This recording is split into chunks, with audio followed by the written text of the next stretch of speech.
Chapitre 6. Soir d'automne, au hameau d'Opsidis-Canaa. La campagne, au seuil de la nuit, est battue par une pluie fine et régulière.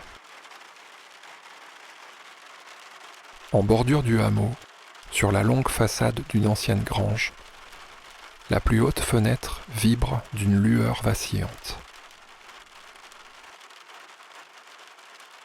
À l'étage entièrement rénové de cette grange s'étend un vaste atelier, à demi plongé dans la pénombre. H se tient au milieu de l'atelier, debout, devant un vieux poêle en fonte qui crépite. Deux hommes l'entourent. À sa gauche, un énorme barbu, surnommé La Baraque, en train de tirer sur un joint. Et à sa droite, R, dit Ritos, un gars efflanqué aux traits anguleux.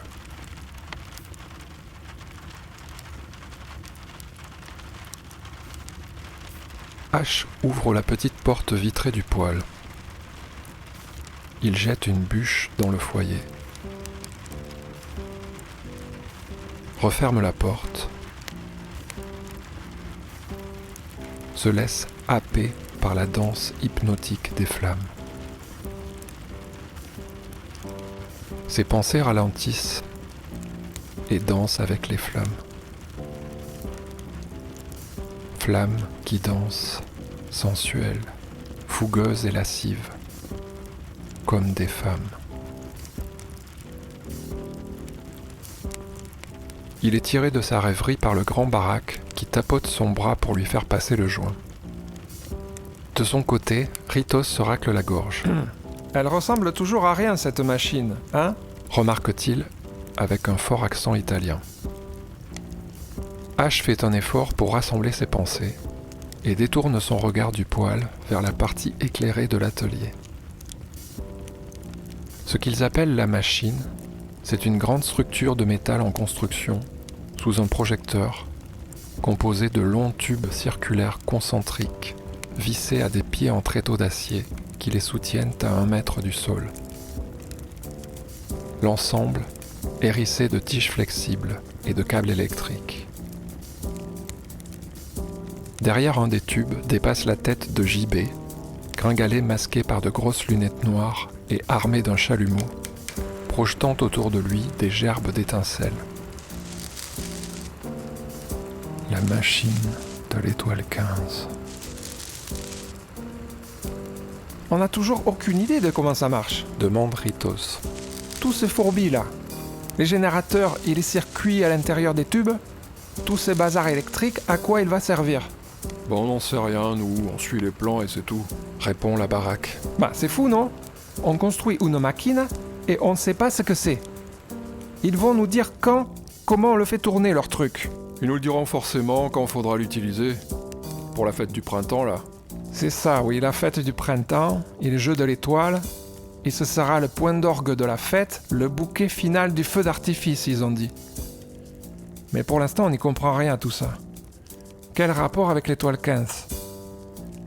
Un feu d'artifice. Et qu'est-ce qu'on en sait, nous, si ça va pas tout exploser et nous avec ? Arrête de délirer, mec. T'as vu trop de films. Au fond de l'atelier, le gringalet au chalumeau continue d'éparpiller patiemment ses étincelles.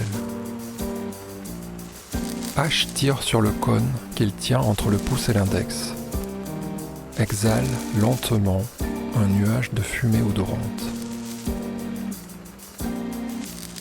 Son regard glisse à nouveau vers le poêle, aimanté par le rougeoiement hypnotique des flammes qui dansent, fougueuses et lascives.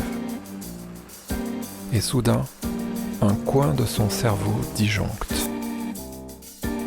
Au milieu des flammes, il croit apercevoir la silhouette incandescente de J, la fille qui absorbe ses pensées, l'actrice au visage d'ange et aux yeux d'azur, son corps nu ployé dans une extase, ses cheveux d'or tourbillonnant autour d'elle, la médaille sur son front irradiant d'une lumière éblouissante. Merde. Pourquoi je suis obsédé par cette pétasse ?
La pluie continue de battre la façade de la grange.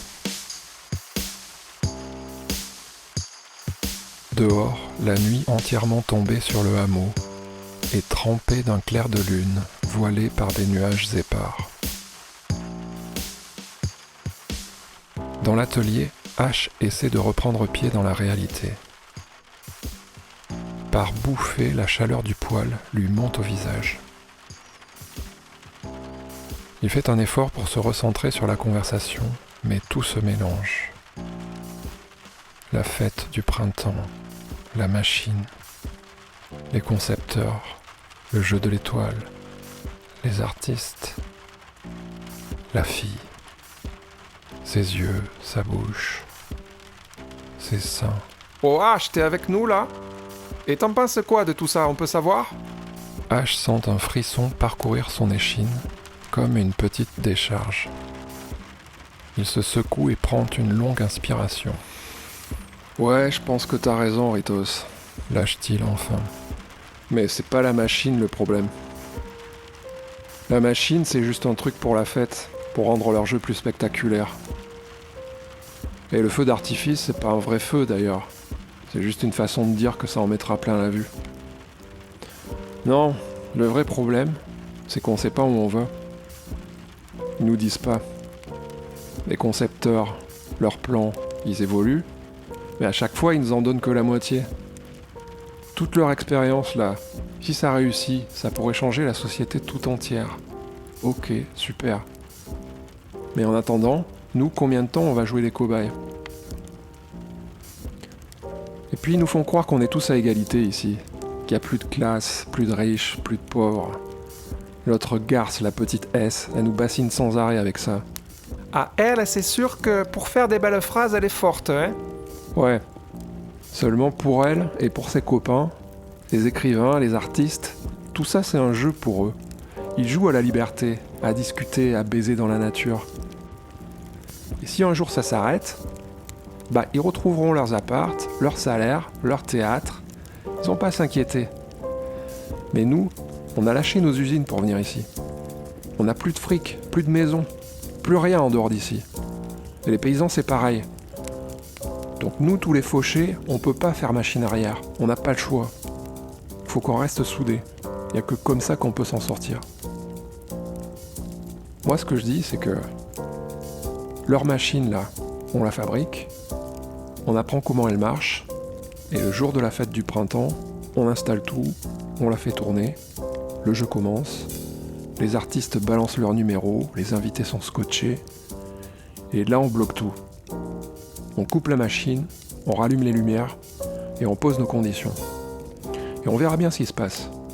Les petites bourges et les petits intellos, s'ils sont pas contents, on les retient pas, ils ont qu'à rentrer chez eux. Et les concepteurs, s'ils refusent, sans nous ils sont bloqués. Oh, c'est risqué de faire ça quand même. Ça passe ou ça casse, hein ? Ouais, mais de toute façon, si on la veut, cette putain de révolution, la vraie, faudra la faire nous-mêmes. Nous, les prolos et les ploucs. C'est nous le moteur qui doit entraîner les autres. pas le contraire. La baraque émet un grognement sourd avant de s'envoyer une rasade de bière.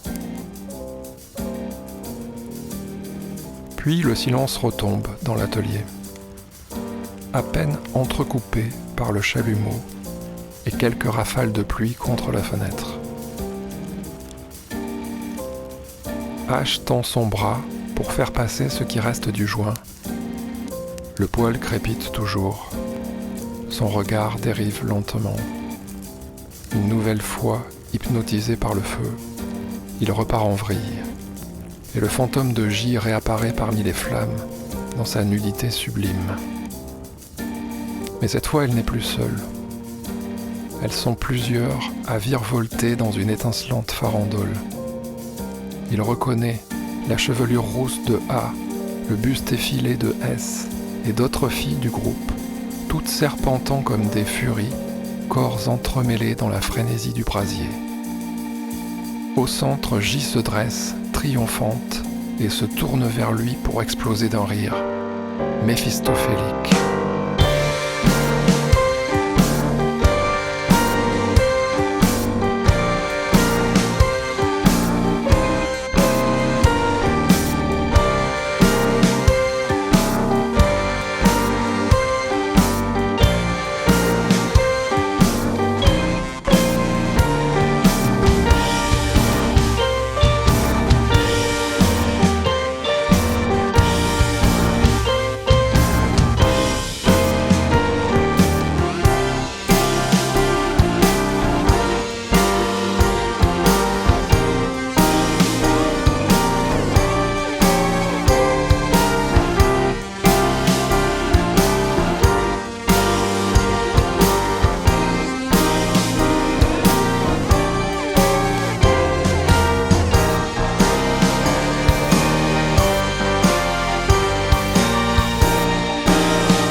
Fin du 6e chapitre.